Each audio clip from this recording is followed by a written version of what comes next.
If you're like most non-profit leaders, you'll find your day filled with jumping from one task to another, often having to leave things half finished or going straight from one meeting to the next, feeling unprepared for the next thing that's suddenly right in front of you, or even having to check what a meeting's about while you're in the process of dialing into it. All of that is sapping your energy, your focus, and your ability to do your best work. Context switching is a productivity zapper, but there are things you can do to help you win at context switching, feel more in control, and have more energy to focus on the things you need to do. Hi, I'm Catherine at Life in the Third Lane, the channel for charity and non-profit leaders. If you enjoy this video, please do like and subscribe. It makes a really big difference in getting this in front of more people and able to help them. So let's start with what context switching is and why it's so bad for your productivity. So context switching is a term which often applies to software when it's moving from doing one task to doing another, and there's a cost involved in that. But we're talking about it for humans, and there's still a cost involved.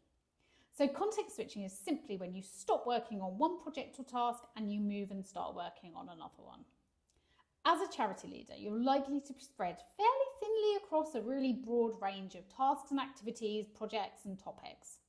So your days are almost certainly going to include a lot of chopping and changing between tasks and activities. Technology has exacerbated this problem with notifications and pings drawing our attention out of one task and into another, very often without warning and really frequently.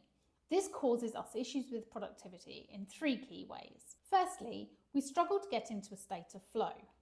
So state of flow is when we're really immersed in what we're doing. You know that feeling when you're so engrossed that you've completely lost all concept of time. It is such a productive state to be in. It takes at least 10 minutes and often more to reach a state of flow on an activity. So if you're switching every few minutes, you'll never get there. Secondly, not only will you not be able to get into a state of flow, but you'll need to re-immerse yourself in each task every time you switch. So think about when you're reading a book and you stop. Next time you pick up that book, you have to reread a few paragraphs to get back into where you were at with it last time you finished. So if you're having to do that every time you switch activities, and you're switching activities a lot, that's a lot of re-immersing you're having to do. And it's estimated it takes between 5 and 10 minutes each time you have to do that, depending on the complexity of the task or activity that you're involved in.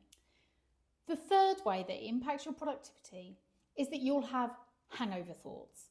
So if you leave a task unfinished, then you'll have hangover thoughts from it. You'll still be thinking about that thing or worrying about it as you move on to the next activity, which actually distracts you from being able to be as focused and productive on the next activity as well.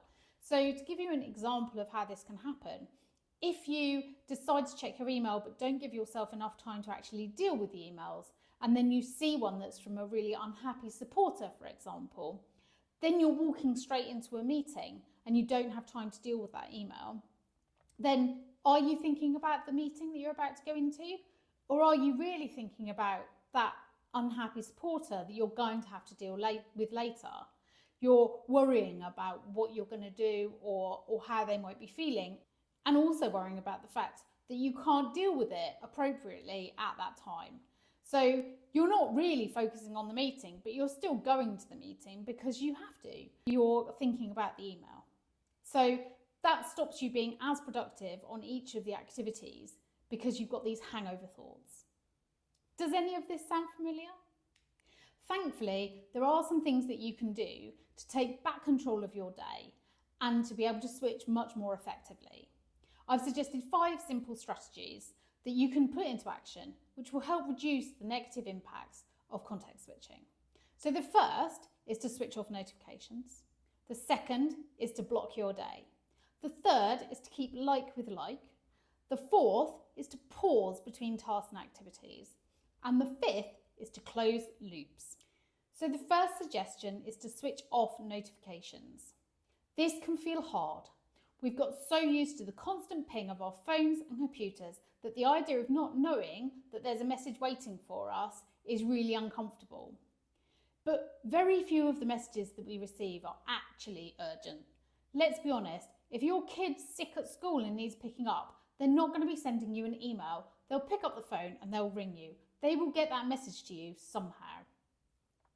But our egos also love the feeling that we're so important that people must be waiting on our urgent response. But in reality, very rarely would someone be expecting an instant reply to a message. So it is hard to break through all of that and turn them off. We have been trained by tech companies to respond to them and keep on responding to them. But you can take the power back. Turn off your notifications, both visual and audible. You can check your messages when you're ready to. If anything is that urgent, people will call you. So give it a go for a couple of weeks. I'm telling you, you'll probably find the first day quite hard, maybe the first week. You might even feel jittery and be constantly checking or worried that you're missing something. But you will get used to it. I know I did. After a couple of weeks, you could not pay me to turn back on the notifications. I say the same about if you work with two screens.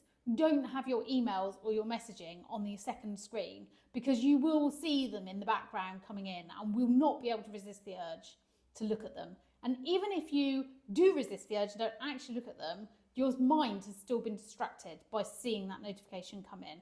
So you keep your second screen clear unless you absolutely need it for the task that you're actually doing. The second approach is to block your days. This can help reduce context switching because you block time out in your calendar in advance to do the tasks and activities. If you know you have things to do, find a time which you believe is long enough to complete the task to the end. And then block that time out as if it was a meeting and respect it the same way you would if it was a meeting with someone else. Then when you get to that slot, do the task allocated. Do only that task and do it to completion. Now, sometimes you'll be partway through it and you'll realise that you're not going to have enough time to complete it. That's fine, it happens, but make sure you also then block another period of time at which you can finish the task and be clear on what you're going to get done today and what you're going to get done in that second slot. What I wouldn't suggest you do is block out lots of small slots of time. You need a longer period of time where you can really get that job done. You can also block out time to do the message checking. So if you've turned off your notifications, as I hope you have, then you'll be able to block out some time when you will check all of those messages. Once or twice a day is absolutely fine, and people will still think you're pretty responsive. So I will do a future video on kind of ways to manage your messages and emails and inboxes, but for now, just block out that time so that you know you've got a slot when you're going to be able to check all of those messages. Part of the reason for blocking out time is to use your diary and people will respect it. So people do tend to respect blocks of time out in someone's diary. So if you use a shared calendar or you're working with a team, then share your calendar with them because people are much less likely to disturb you if they can see that you've got a meeting scheduled in, even if it's a meeting with yourself. The third approach is linked to the above. It's about keeping like activities with other similar activities. So it might be that you want all of your strategic activities together, so you're thinking in the same kind of way. It might be that you want all of your activities related to a certain topic together, or it might be that you want all your people-y activities all together. So there's evidence that shows that the more difference there is between an activity and another, the number of contexts you're switching in one go can make it even more difficult. So if you are switching from a big picture to a detail activity, and you're switching topic, and you're switching the type of energy that you need to bring to it, that is really, really challenging compared to if you are keeping things that are similar in one way or another with each other. One way you can do this is to block together groups of things that are similar. So you might have, say, one day a week when you work only on one project and you do all the things that are related to that one project. It might be that you say, actually, I'm really good at doing my big picture thinking in the mornings. So I block out all of my strategic activities in the mornings, and actually in the afternoons, then I do my detailed work. It might be that you are managing a team. So you block together all of your one-to-one activities together so that you're in that kind of headspace. So it's much easier to switch from one to the next. The key to remember is You have control of your own diary. You have the power to say no if you do not want to go to a meeting, or you have the power to suggest an alternative time if you need something to move so it's going to work better for you and so you can give it a better amount of focus when you get there.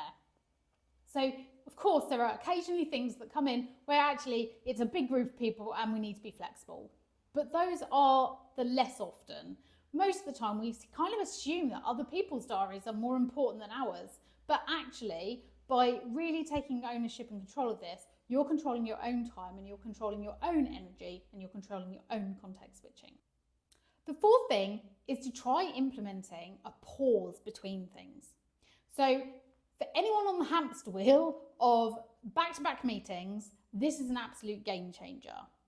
Personally, I always start my meetings or tasks at 5 past the hour or the half hour. And if you use like Outlook, you can actually set this up as a set way that it schedules meetings. They always start at 5 past as a default. This gives you a chance to just take a breath or time for tea and a wee. More importantly, it gives you just a few moments to end your thinking on the previous meeting or task and get yourself in the right headspace for the next one so that you arrive prepared, ready, and really able to give that next appointment its full focus, whether it's with someone else or it's with yourself. Honestly, 5 minutes makes all the difference. And let's be honest, people will turn up a couple of minutes late to a meeting or an event anyway. So those first couple of meetings are quite often completely wasted, but the stress of getting there makes it even more challenging to switch context. So the final suggestion is around closing loops. So Sébastien Dubois describes loops as incomplete tasks, unresolved problems, unexplored ideas, or any form of unprocessed information that requires attention or action. Basically, anything that's on our mental to-do list. They use our brain power or distract us from what we need to do, whilst it would be ideal to do everything immediately and completely close those. We know that's not realistic. So there are ways that you can effectively close the loops and reduce the mental drain that they have on you. The first we covered earlier, and it's scheduling time to do the task. By knowing when you're going to do it, you can effectively take it off your list and go, okay, that's dealt with. Your brain doesn't need to worry about remembering it or thinking about when you're going to get it done or how you're going to get it done. You can save that for the time that you've got it allocated to. The next is really simple, just write it down. So writing it on your to-do list means that your brain doesn't need to try and remember having it on your to-do list in your head. So just getting it out on paper or written on your to-do tracker, whatever you use, can be really, really helpful. The third is similar, set a reminder. Just make sure that somewhere your brain knows that's already marked, that's tracked. I'm going to get a reminder about it so I don't need to think about it anymore. The fourth is to reduce the drain of really small tasks. So, you know when you've had something on your mental to-do list for ages and then when you finally get around to doing it, it takes you like a couple of minutes and it was really easy.